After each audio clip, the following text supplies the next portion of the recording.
Auzubillahiminash-shaytanir-rajim. Bismillahir-rahmanir-rahim. Dear SLET students, Assalamu alaikum. Hope you will be fine. Now we start our subject Amazing Science class 5th, lecture number 6. Now start page number, open your book, page number 63. Today we complete our remaining topic, effects of force on earth motion of an object. जो effects हैं, जो असरात होते हैं वो force के on the motion पे of an object, किसी भी चीज़ पर कैसे फ्रिक्शन के जो फोर्स के जो असरात हैं वो मरतब है. A force can give energy to an object causing the object to start stop और अ चेंज इन मोशन. जैसा को पता है जो फोर्स है वो क्या करती है, कैन गिव, जब फोर्स देते हैं, फोर्स से क्या होता है, एनर्जी मिलती है किसी भी चीज़ को चलने में, रुकने में, या क्या होता है उसकी डायरेक्शन चेंज करने में.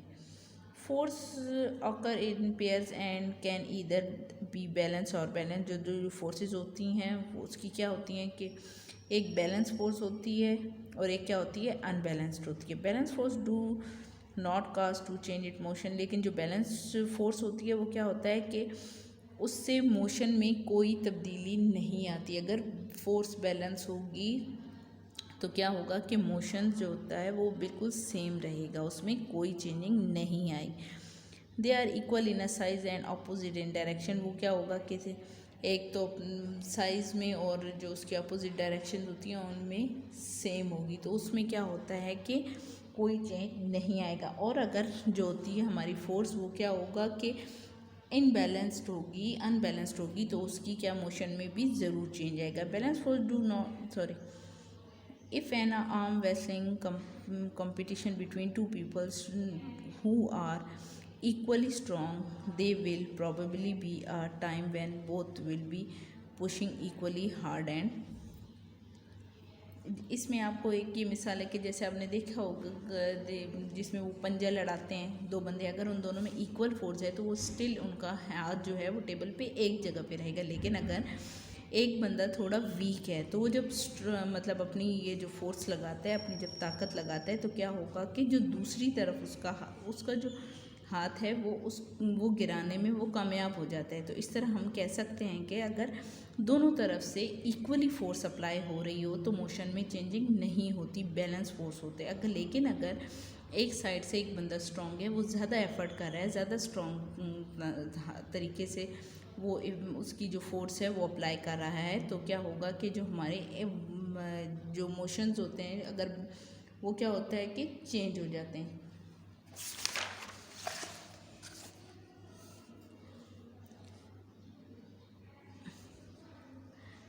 दी arms will stay in the same place. जैसे कि अभी मैंने आपको बताया कि अगर वो दोनों फोर्सेस में दोनों अगर उनकी जो है मतलब वो ताकत में सेम है तो उनके बाजू स्टिल एक जगह पे रहेंगे. लेकिन अगर दूसरा बंदा अपनी फोर्स जो है वो ताकत जो है वो ज़्यादा लगा रहा है, फोर्स ज़्यादा अप्लाई कर रहा है, तो उसका जो है वो इम्बैलेंस हो जाएंगे. The force exerted by the both people are equal but it is the opposite direction. जब वो जाहिर सी बात है, जब एक बंदा ज़्यादा एफर्ट लगाता है तो अपोजिट डायरेक्शन में, दूसरी डायरेक्शन में क्या होगा कि वो उसका हाथ, उनका जो बाजू है या हाथ जो हैं वो उस साइड पे ज़मीन की तरफ या टेबल की तरफ गिरना शुरू हो जाएंगी, क्योंकि उस साइड पे वो अपोजिट डायरेक्शन लगा रहा है. The two forces cancel each other outer and the resulting force is zero. क्योंकि जो दोनों फोर्सेस एक दूसरे की फोर्सेस को जब अगर क्या कर रहे हैं, कैंसिल कर रहे हैं, तो क्या होगा, रिजल्टिंग फोर्स क्या होगी, ज़ीरो होगी. There is a no change in motion. तो फिर मोशन में कोई चेंज नहीं आएगा. क्या होगा, रिजल्ट ज़ीरो होगा. हमारे पास रिजल्टिंग फोर्स जो होगी वो ज़ीरो होगी, क्योंकि दोनों तरफ से सेम फोर्सेज डायरेक्शन जो हो रही हैं वो अप्लाई हो रही हैं. जो और दोनों की आर्म्स हैं जो पंजे लड़ा रहे हैं उनकी आर्म्स दोनों की स्टिल एक ही जगह पर होंगी. तो क्या होगा कि इसमें मोशन में कोई चेंज नहीं आएगा. अनदर एग्जांपल, एक और मिसाल है, is that of a tug of war competition. जैसे रस्सा कशाई की जो होती है, टग वार होता है, क्या होगा, in the case the forces are moving away from each other. तो क्या होगा, फोर्सेज दोनों के दरमियान जो हो रही हैं वो मूव हो रही हैं, हरकत कर रही हैं. If the two teams were equally strength of force. अगर दोनों टीमों के बंदे इक्वली होंगे, मीन्स देखिए यहाँ पे भी दो हैं और यहाँ पे भी दो हैं, तो क्या होगा कि फोर्सेज इक्वल हैं. तो क्या है कि मतलब ये दोनों तरफ से फोर्सेज इक्वली अप्लाई हो रही हैं. If the two the rope will stay in the same place. और क्या होगा, रोप जो है, जो रस्सी है, वो स्टिल प्लेस पे क्या है, सेम प्लेस पे मतलब एक ही जगह पे रुकी हुई है, लेकिन again the resulting force is zero. और हमारे पास जो एक दफ़ा फिर जो मतलब रिजल्टिंग हमारे पास है फोर्स, वो क्या होगी, ज़ीरो होगी। And there is a no change in a motion, और मोशन में कोई चेंज नहीं आएगा। और हाँ, अगर unbalance force is always cause is a change in motion. Unbalance जो फोर्स होती है वो हमेशा चेंज का, हमेशा तब्दीली, मोशन में तब्दीली लाती है। मिसाल के तौर पर अगर हम एक साइड पे 2 बंदे रखें और एक साइड पर 3 बंदे लगा दें तो क्या होगा, अनबैलेंस फोर्स हो जाएगी। मीन्स एक साइड से फोर्स जब ज़्यादा होगी तो जो रोप है वो हमारी स्टिल पोजीशन पे नहीं रहेगी, तो उसमें फिर क्या होगा, रिजल्टिंग हमारा जो फोर्स है वो ज़ीरो नहीं रहेगी, वो बल्कि इंक्रीज़ हो जाएगी। क्यों? क्योंकि हमारे पास जो बैलेंस फोर्स थी वो नहीं है, अनबैलेंस फोर्स जो हमारे एक्ट कर रही है और मोशन हमारा चेंज हो जाएगा। They are not equally and opposite, ना तो वो इक्वल रहेगी और एक दूसरे की मतलब ऑपोजिट साइड से इक्वल नहीं रहेगी, बल्कि एक साइड पे जब 3 बंदे हो जाएंगे तो ऑटोमेटिकली फोर्स एक साइड से ज़्यादा फोर्स जो है वो अप्लाई होगी।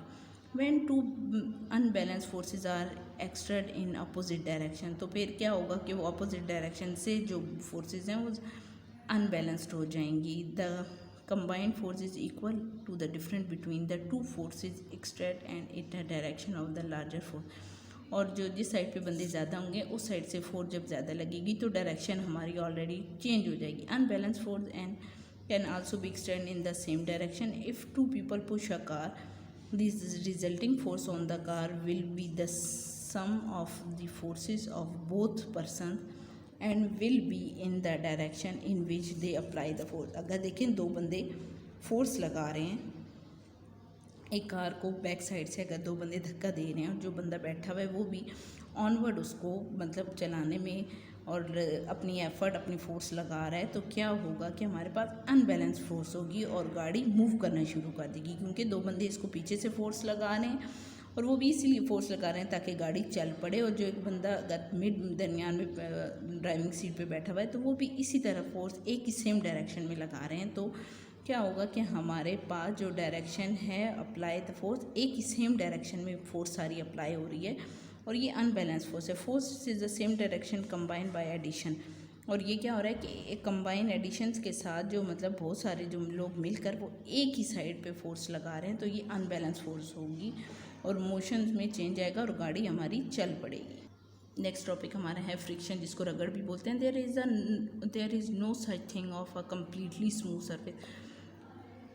Such highly polished surface seems to be perfectly smooth, but if you look at the surface with a microscope you will see that they have rough edges। देखिए, अब अगर हमारी ये जो रगड़ क्या होती है, ये हमें हेल्प आउट करती है चलने में, ठीक है, गाड़ियों को रोड पे चलने में हमारे क्या करती है, हेल्प आउट करती है। और फ्रिक्शन पैदा कैसे होती है, रगड़ का अमल पैदा कैसे होता है, मतलब 2 चीज़ अगर आप है, 2 रफ़ एजेस जब हम हाथों को अपनों को रगड़ें, रब करें आपस में, तो जो रफ़ एजेस हमारे आपस में मिलते हैं उससे रगड़ पैदा होती है। अब देखिए, बनिस्बत रफ़ एजेस मींस मतलब जो रफ़ एजेस होते हैं, लाइक रोड देख लें, रोड पे अब फ्रिक्शन जो होगी वो ज़्यादा होगी, ठीक है ना। अब रोड देखें बिल्कुल स्मूथ क्यों नहीं बनाई जाती, क्योंकि उसमें लेस ऑफ फ्रिक्शन हो जाएगा। अब देखें, मार्बल जो है या ग्लास है या बर्फ़ है तो उसमें लेस ऑफ फ्रिक्शन है, आप उस पर चल सकते हैं, हम उस पर नहीं चल सकते ना। क्यों? क्योंकि उसमें लेस ऑफ फ्रिक्शन होगी, रगड़ कम है, स्लिपरी वो चीज़ ज़्यादा है। और जो फ्रिक्शन होती है वो रफ़ एजेस पे, मतलब जो खुरदरी जगह होती है वहाँ पे फ्रिक्शन ज़्यादा होती है। इसीलिए तो देखें ना, गाड़ियाँ जो होती हैं वो रोड पे स्लिप नहीं होती। क्यों? गाड़ी और टायर्स और रोड के दरमियान आपस में क्या होती है, फ्रिक्शन हो रही होती है, और हम मतलब उन पे ईज़िली गाड़ी चला सकते हैं,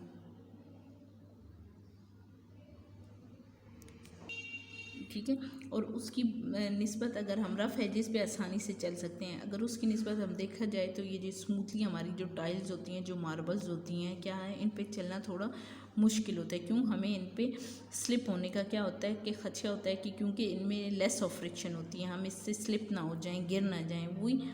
So we can say the friction is the force that is produced when 2 surfaces rub against each other। और हम ये कह सकते हैं कि 2 चीज़ों को रगड़ने के अमल से क्या होती है, फ्रिक्शन पैदा होती है। जब हम दो चीज़ों को आपस में रगड़ते हैं, मीन्स आप हाथों को जब रगड़ते हैं तो क्या होता है, फ्रिक्शन रिड्यूस होती है। Friction tries to stop the surface from sliding over another. जो फ्रिक्शन होती है वो कोशिश करती है कि स्लाइडिंग चीज़ों को रोकने में हेल्प आउट करती है फॉर स्मूथ सरफेस। जबकि ये जो स्मूथ सरफेस होते हैं जो हमारे like ice and glass, the force friction is less. मैंने जैसे आपको पहले बताया भाई आइस और ग्लास में क्या होती है, लेस फ्रिक्शन होती है क्योंकि ये बहुत स्मूथ बहुत प्लेन होते हैं।